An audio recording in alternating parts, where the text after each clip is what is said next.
성도 여러분 안녕하셨습니까? 우리 성도님들의 기도 덕분에 한 주일간의 집회를 잘 마치고 또 좋은 모습으로 돌아왔습니다. 우리 집사님께서 기도 중에도 말씀하셨듯이 지난 한 해가 우리들의 삶에 있어서 좋은 일보다는 안 좋은 일들이 더 많은 한 해였을지라도 그 과정에서 하나님께서 우리를 단련시키시고 우리의 믿음을 더 굳건하게 하시고 하늘을 향한 우리의 발걸음에 더욱 힘을 주신 한 해였다고 생각하면 우리가 하나님께 더 많은 것으로 감사드릴 수 있겠습니다. 이제 한 주일 후면은 우리가 크리스마스라고 하는 명절이죠. 이 기독교 문화에서는 이 명절입니다. 그러나 저는 이 즈음일수록 우리가 더욱더 우리 주님의 오심을 생각하는, 그러면서 우리 믿음의 옷깃을 여미는 그러한 시간이었으면 좋겠다 하는 생각을 갖습니다. 이스라엘 백성들이 수천 년 동안 메시아의 오심을 기다렸습니다. 그들이 많은 시간 동안 많은 사람들이 메시아의 오심을 기다렸지만은 정작 메시아가 오셨을 때에는 그분을 이렇게 맞이한 분들이 많지 않았음을 우리는 압니다. 마찬가지로 우리 주님께서 부활하시고 하늘 보좌로 돌아가신 지가 2000년의 세월이 흘렀지만 수많은 우리 하나님의 자녀들이, 기독교인들이 주님의 다시 오심을 기다리고 있습니다. 예수님의 초림 때는 많은 분들이 주의 오심을 놓쳤지만 우리 주님의 다시 오실 그때에는 많은 분들이 그 오심을 놓치지 않았으면 좋겠습니다.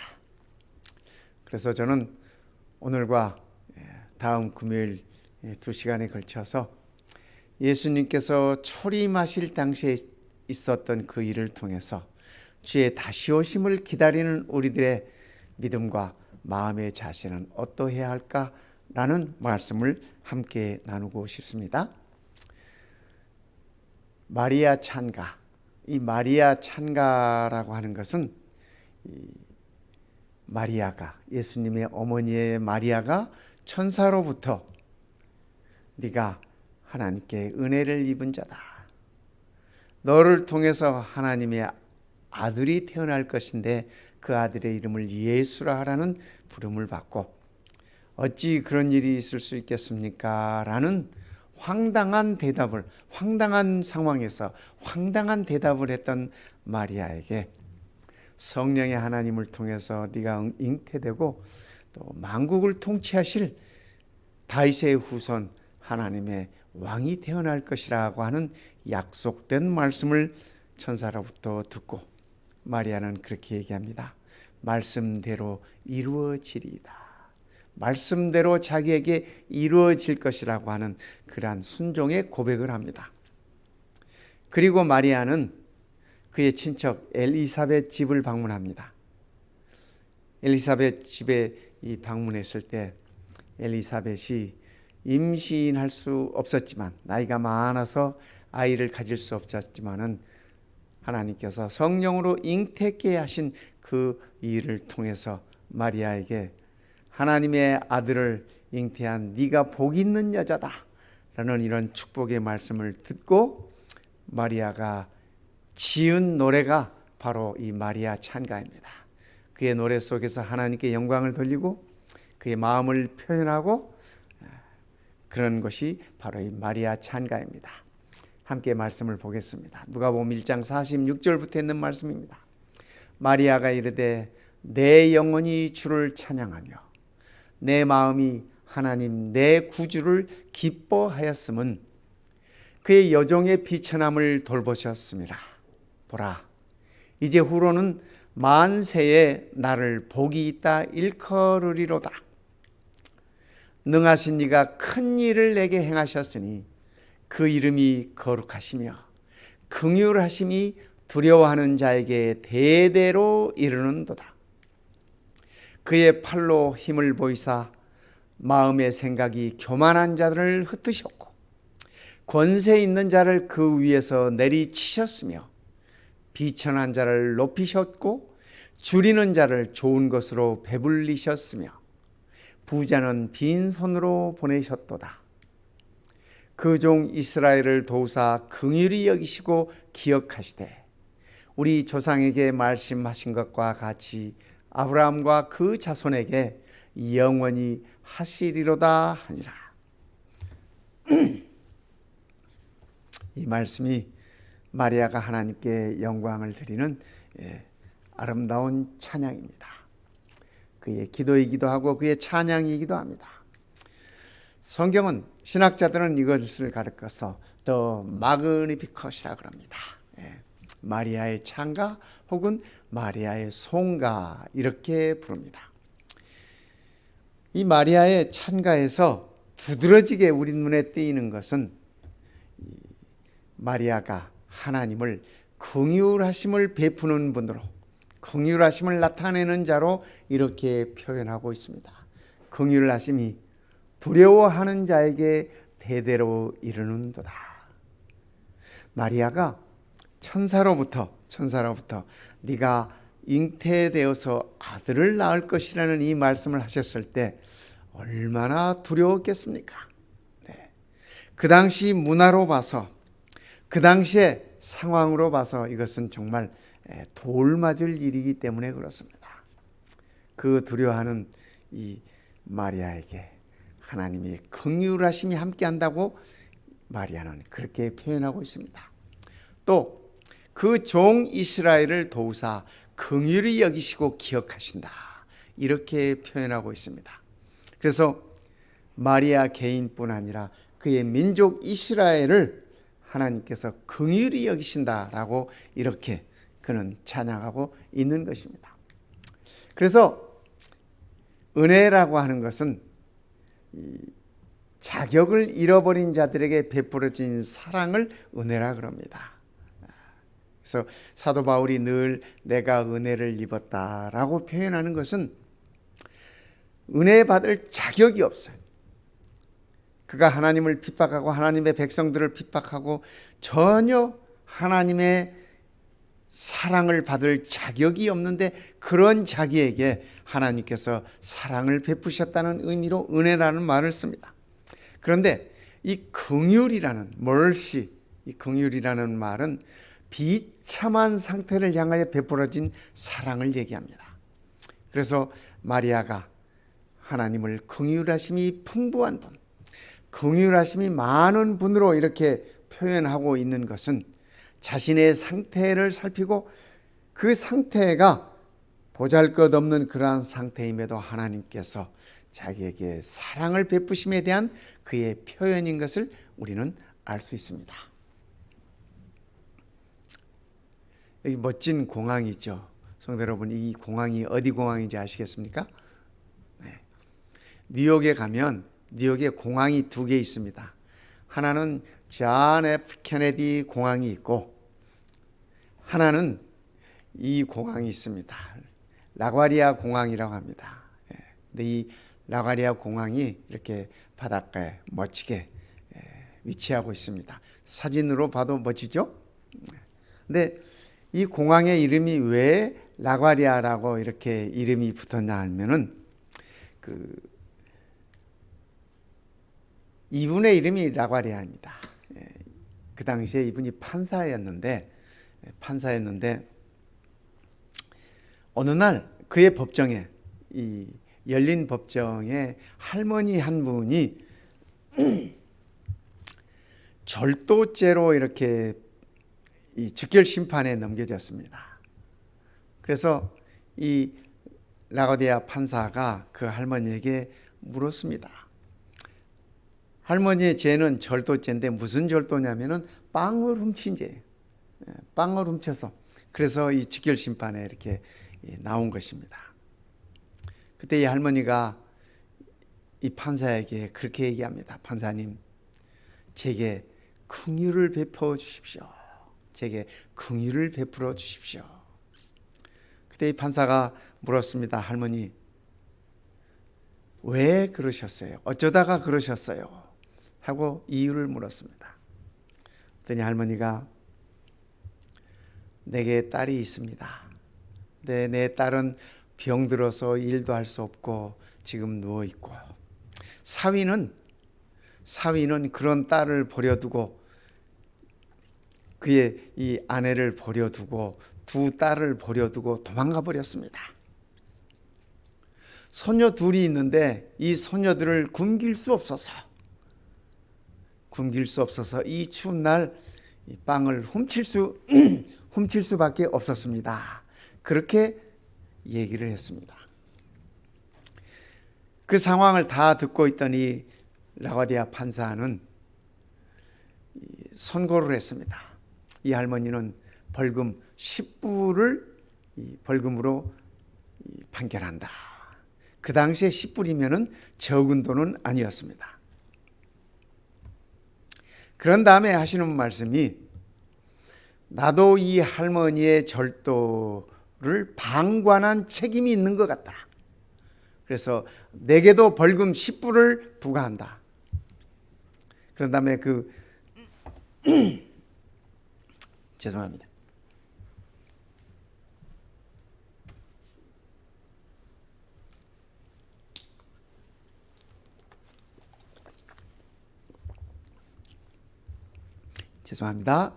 용서하십시오. 이 판사는 그런 다음에 말씀하셨어요. 오늘 이곳에 참석하신 방청객 여러분들도 이런 어려움에 있는 할머니가 절도를 할 수밖에 없는 그런 상황을 만들어 낸 우리 모두의 책임이 있다고 생각합니다. 여러분들도 원하시면 자원하셔서 50센트씩 벌금을 내시기 바랍니다. 그러면서 그의 중절모를 이렇게 돌렸습니다. 그날 그 법정에 참석하셨던 분들이 다 이 판사의 판결로 인해서 감동을 받았습니다. 판사가 낸 벌금 10불과 방청객들이 이렇게 거두어들인 50전씩의 그 돈이 모아져서 그날 그 법정에서 47불 50전이 모금이 됐습니다. 그래서 그 돈을 가지고 그 빵값 주인에게 빵값을 지불하고, 그 다음에 나머지는 이 할머니에게 그 소녀들을 먹이라고 이렇게 주어졌던 것입니다. 그 날 이후로 이 판사는 긍휼이 많은 판사라고 별명이 붙여졌습니다. 긍휼이 풍부한 판사라고 별명이 붙여졌습니다. 그 후에 이분은 뉴욕 시장에 이렇게 출마를 해서 뉴욕시 역사상 3번 시장을 연임하셨습니다. 그런데 안타깝게도 이분이 비행기 사고로 사망하셨습니다. 그래서 비행기 사고로 사망한 후에 그 뉴욕에 있는 공항의 이름을 라과디아 공항이라고 그 이름을 붙였습니다. 성도 여러분, 금년 한 해를 보내면서 우리도 하나님의 긍휼하심을 입었으면 좋겠습니다. 긍휼이 많은 우리 하나님께서 마리아에게 베풀었던 그 긍휼함을 우리들에게 베풀게 되기를 바라는 것입니다. 오늘 이 마리아의 찬가 속에는 마리아의 선택 속에 나타난 하나님의 긍휼이 있습니다.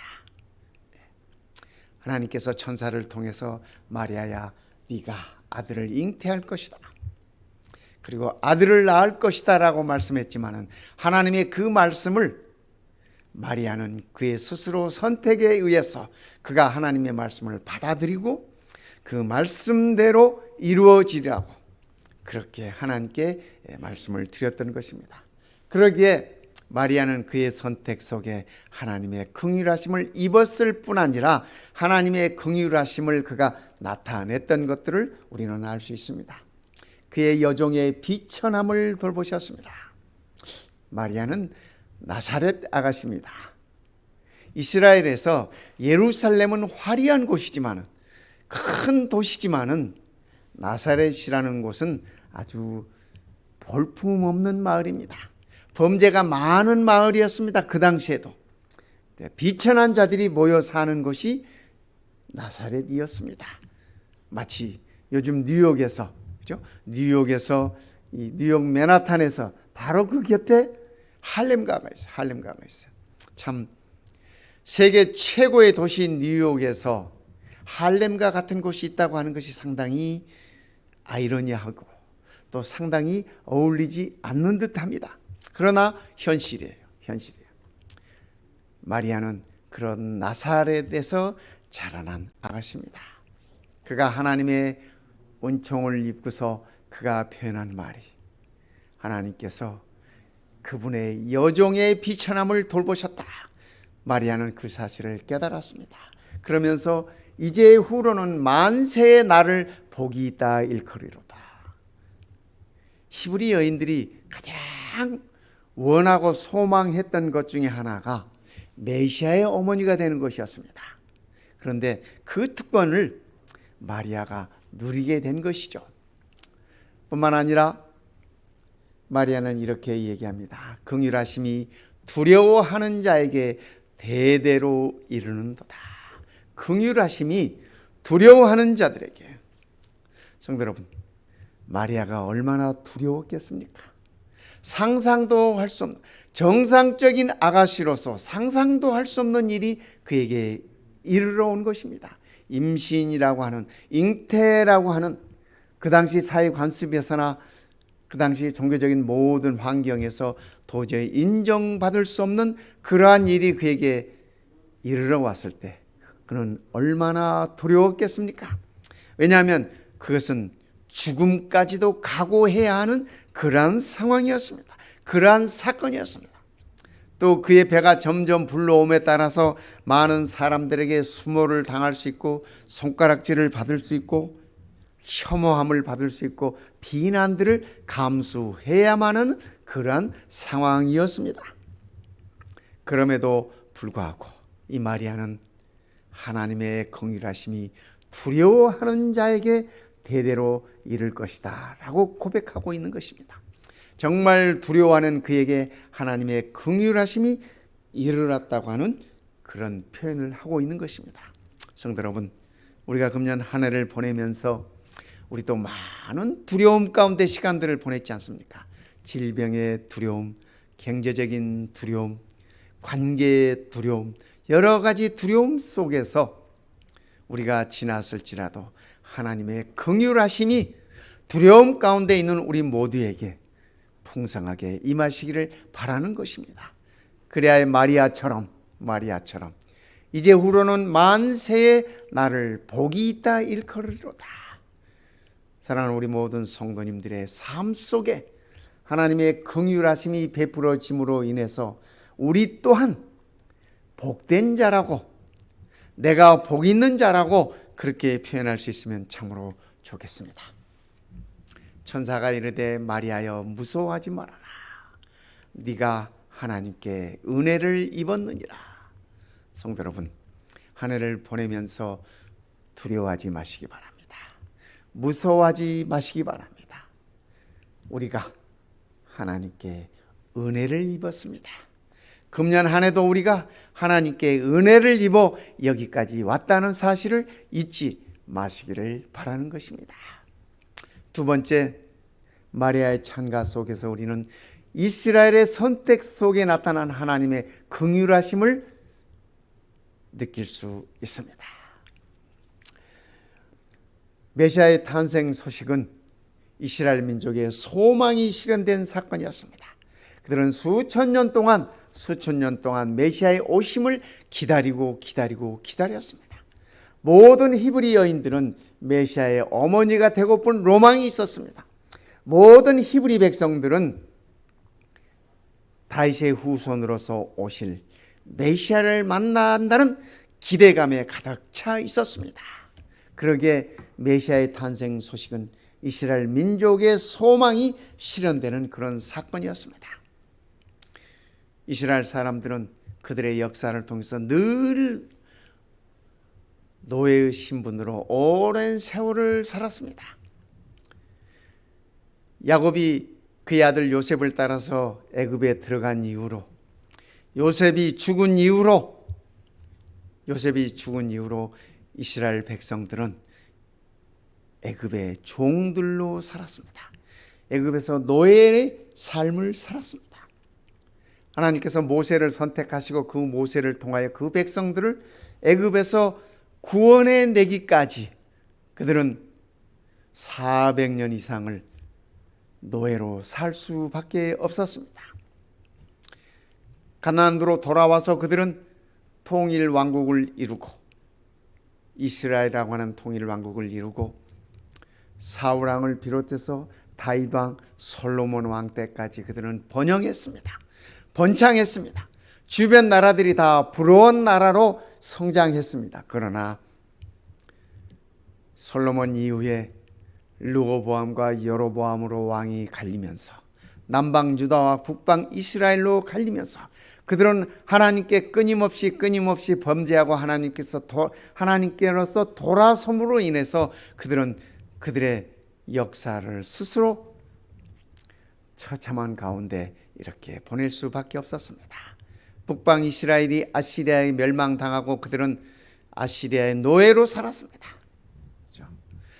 남방 유다가 바벨론에게 멸망당하고 그들은 바벨론으로 끌려가서 수없는 세월을 70년 이상 되는 그 세월을 바벨론의 포로로 살 수밖에 없었습니다. 수백 년의 세월이 흘렀습니다. 이스라엘 사람들은 단 한 번도 독립된 국가로서 자유로운 나라로 살아본 적이 없습니다. 예수님이 탄생하실 때도 이 백성들은, 이 이스라엘은 로마의 통치 아래 노예처럼 그렇게 살고 있었습니다. 그러기에 이런 이 백성들에게 메시아가 온다고 하는 사실은, 그들은 메시아가 오면 그들이 이 땅에서 마음껏 자유롭게 살고 그들의 신분이 회복되고 자유로운 사람으로서 메시아가 이루는 왕국에서 한없이 행복하게 살 것이라고 하는 그러한 기대감을 가지고 있었습니다. 그러기에 메시아의 탄생 소식은 이스라엘 민족에게 있어서는 하나님의 긍휼하심을 느낄 수 있는 그러한 사건이었습니다.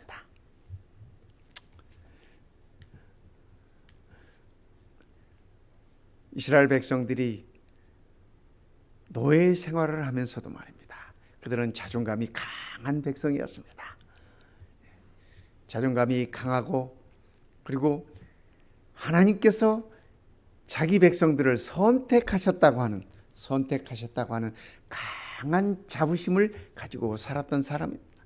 그래서 그들은 로마의 통치를 받고 로마 밑에서 노예처럼 살아갔지만은 로마 사람들조차도 그들은 이방인 취급하면서 아주 무시하면서 멸시하면서 그렇게 살았습니다.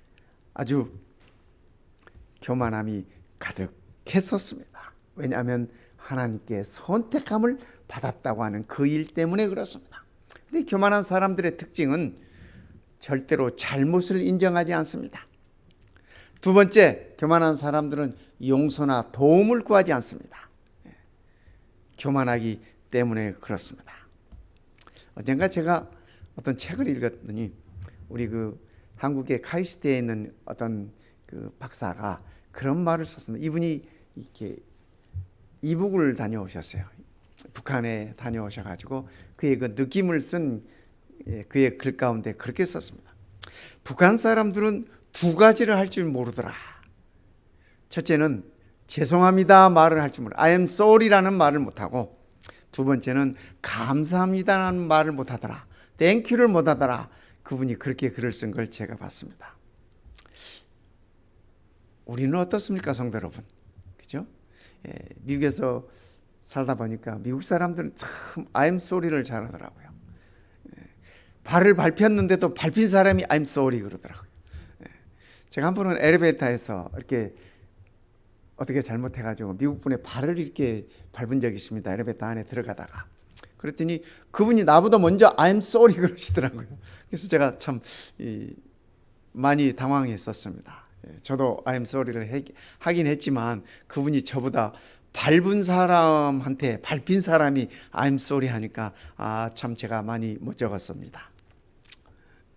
또 고맙다는 말을 또 이렇게, 그죠? 미국 사람들 참 땡큐라는 말 잘하지 않습니까?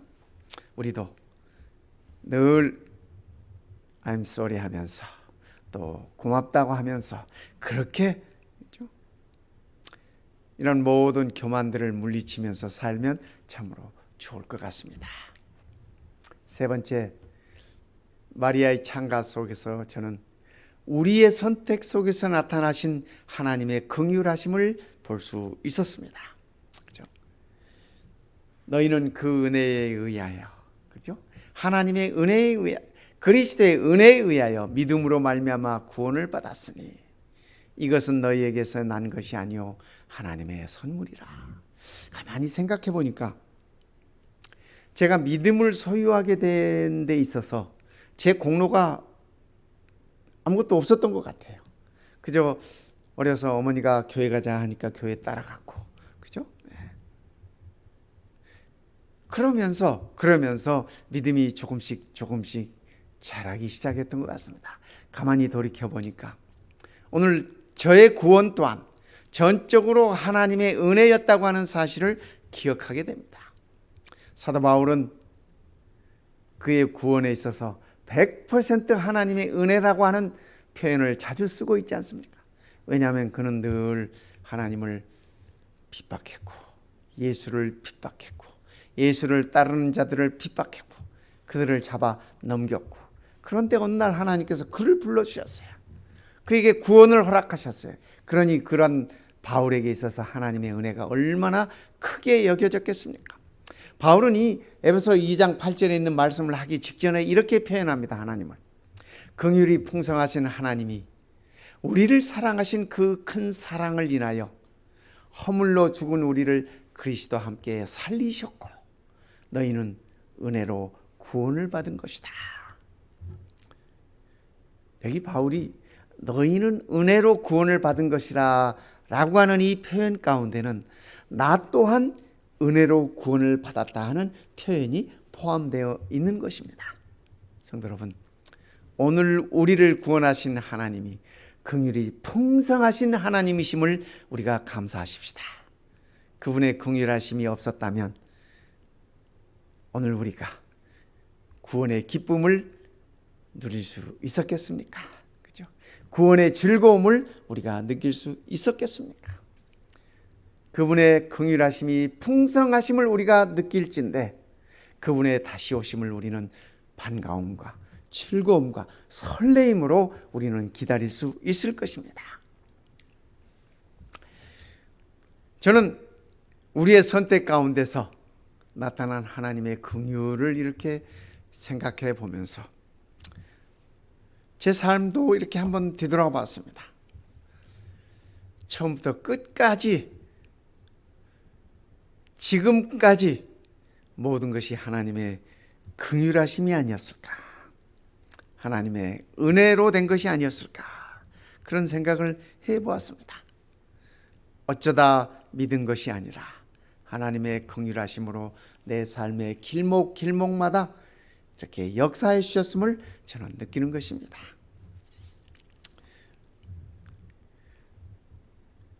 어렵게 참 이 길을 쓰고 고등학교 3학년 때 이제 공부를 해서 대학을 왔습니다. 대학을 들어왔는데 등록금이 마련이 안 됐어요. 등록금이 마련이 안 돼가지고 내일이 등록 마감일인데 오늘까지도 등록금이 마련이 안 됐습니다. 어머니가 야 어떡하냐, 아무리 애를 써도 등록금이 마련되지 않는다. 그러면서 어머님 하시는 말씀이 그래도 우리가 믿을 때는 하늘밖에 없지 않냐, 기도하자 그러시면서 그날 밤도 저와 더불어서 어머니는 기도를 하셨습니다. 그런데 어머님의 기도가 마쳐지고 조금 있다가 누군가 밖에서 저를 찾았습니다. 임정군이 있는가 하고 저를 찾았어요. 문을 열고 나가보니 우필원 목사님께서 문 밖에 서 계셨습니다. 저를 보시더니 우필원 목사님은 저를 기억하지 못하십니다. 그러나 저는 제가 중학교 2학년 때 우리 우필원 목사님께서 광주에 있는 YMCA에 오셔가지고 전도 집회를 하셨습니다. 그분의 그 쩌렁쩌렁한 목소리를 제가 맨 YMCA 앞줄에 앉아가지고 중학교 2학년 때 그분의 음성을 듣고 그분이 전하는 말씀들을 들었습니다. 키가 작으신 목사님이 어디서 그런 쩌렁쩌렁한 목소리가 나오셨는지 보니까 우필원 목사님이세요. 목사님 웬일이십니까? 그랬더니 자네가 임정군인가? 네, 그렇습니다. 그분이 하시는 말씀이 삼육대학 신학과 동문회에서 자네에게 장학금을 주기로 했네. 등록금은 그렇게 해결이 됐습니다. 그날 밤 저희 어머니의 기도는 그렇게 응답을 받으셨습니다. 다음 날이 등록 마감일. 저는 기쁨으로 당당하게 학교에 가서 등록을 할 수 있었습니다. 이미 등록금은 다 동문회를 통해서 지불되어 있었습니다. 그래서 저는 가서 등록만 하면 되었습니다. 하나님의 은혜로 저는 대학 생활을 시작할 수 있었습니다. 대학이 개학을 하고 2, 3일쯤 지났는데 학교에서 이 정문 쪽으로 이렇게 내려가고 있는데 제가 초등학교 때 저희 학교의 교장 선생님 하셨던 김병도 교장 선생님이 이렇게 반대편에서 올라오고 계십니다. 제가 초등학교를 졸업하고 대학에 들어왔을 이 세월이니까 10년 이상의 세월이 흘렀지 않습니까? 저를 알아보시더니 너가 여기 웬일이냐 그랬어요. 제가 대학 들어온 건 모르시죠? 예, 제가 삼육대학 신학과에 들어왔습니다. 그랬더니 그분이 하시는 말씀이 제가 어려운 거 다 아시니까 너 알바 자리는 구했니? 그러시더라고요. 그래서 아니요, 찾아보고 있습니다. 그랬더니 그럼 내일부터 우리 학교에 와서 일 좀 해라. 그분이 그 당시에 태강삼육국민학교 이 교장 선생님이셨습니다.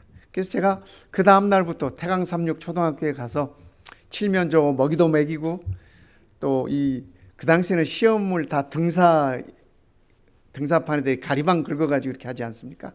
시험 문제도 제가 이렇게 프린트도 하고 또 선생님들 채점하라면 채점도 하고 제가 일거리를 찾았습니다.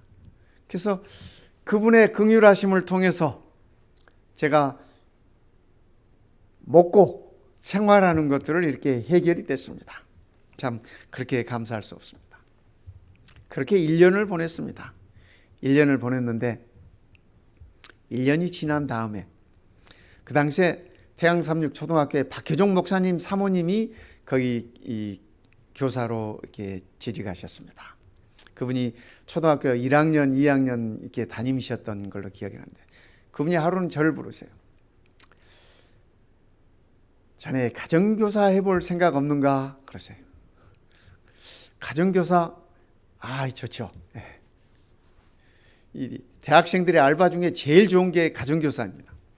그래서 제가 기회가 된다면 해보고 싶습니다. 그분께서 1년 동안 저를 지켜보셨던 것 같습니다. 그분 가까운 지인 중에 친구분 중에 이화여대 이 교수 부부가 계셨습니다. 그 부부를 제게 소개시켜 주면서 그 집에 가서 가정교사를 하라고. 제가 그분을 이렇게 찾아뵈었습니다. 갔더니 중학교 3학년 아들이 있고 중학교 1학년 딸이 있습니다. 이화여대 교수 부부가 낚시를 너무 좋아해. 낚시를 너무 좋아하셔가지고 일요일이면 주말이면 강으로 바다로 호수로 이렇게 낚시를 다니시는 것입니다. 그러면서 제게 하는 말씀이 주말이면 집에 와서 우리 아이들을 돌봐주고 주중에는 하루에 1시간씩 집에 와서 아이들을 이렇게 지도해 달라. 그리고 소원이 하나 있는데 우리 아들 KBS에 KBS 중에 한 군데만 들어가게 해달라 그렇게 부탁을 하셨습니다. 그 당시 KBS면 경기고등학교, 보성고등학교, 서울고등학교입니다. 제가 군대 갈 때까지, 그러니까 2학년, 3학년 한 학기 1년 반 동안 그 집에서 알바를 하면서 돈을 많이 받았습니다. 대학교 등록금이 한 학기에 6만 원이었는데 제가 한 달에 받은 알바비가 2만 원이었습니다. 참 행복했습니다. 그리고 하나님의 은혜로 참 제가 사보고 싶은 책 다 사보고 마음껏 이렇게 공부할 수 있는 그러한 은혜를 누렸습니다.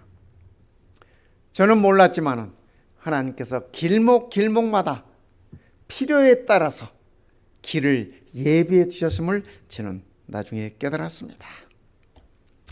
성도 여러분, 긍휼하심이 풍성하신 우리 하나님이 우리의 하나님이심을 우리가 감사하면 좋겠습니다.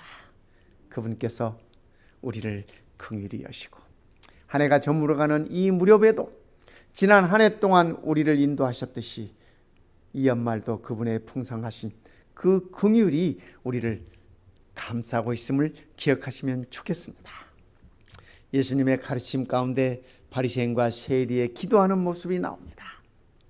세리는 멀리 서서 감히 눈을 들어 하늘을 쳐다보지도 못하고 다만 가슴을 치며 이르되 하나님이여 불쌍히 여기소서 나는 죄인이로소이다 했는지라.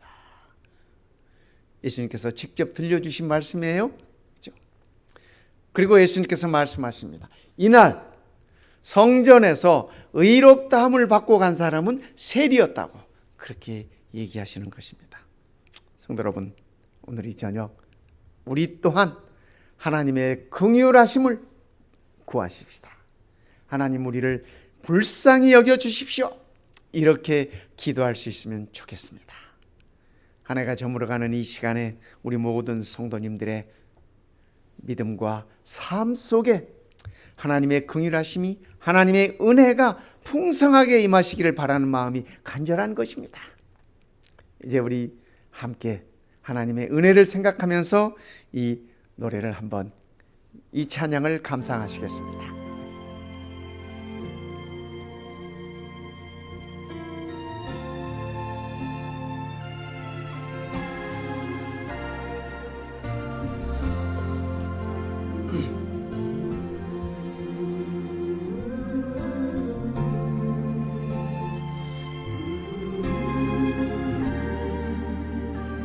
지으시니가 하나님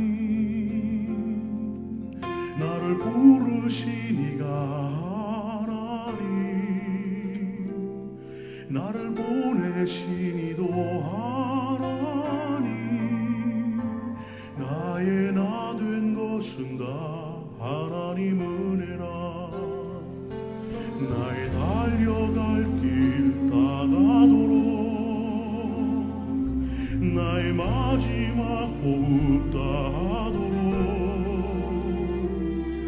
나로 그 십자가 함께 하시니 나의 나 된 것은 다 하나님 은혜라 한량 없는 은혜 갚을 길 없는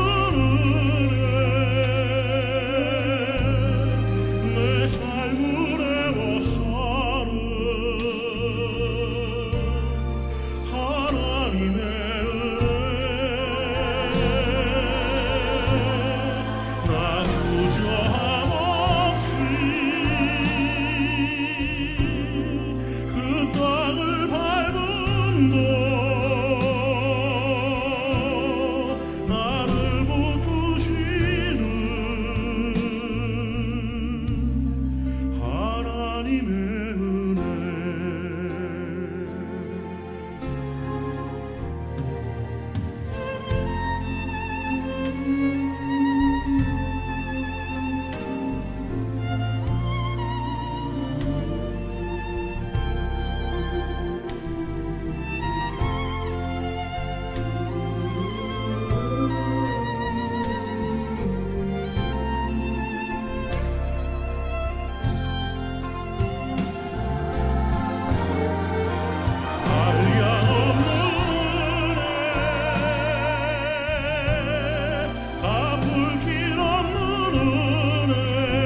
기도하시겠습니다. 우리 아버지 하나님, 참으로 비천하기 짝이 없는 저희들,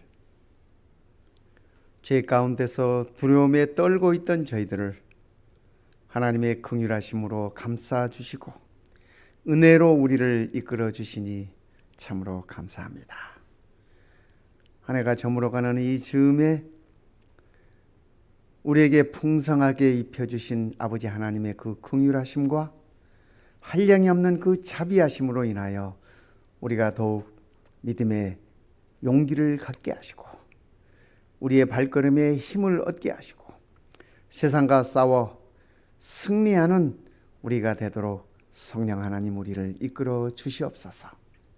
우리 모든 사랑하는 성도들 가정마다 또 성도들의 가슴마다 주의 긍휼하심을 풍성하게 채워주시고 주의 자비로우심과 은혜로 가득 채워주시옵기를 우리 주님 예수님의 이름으로 간절히 기도드리옵나이다. 아멘.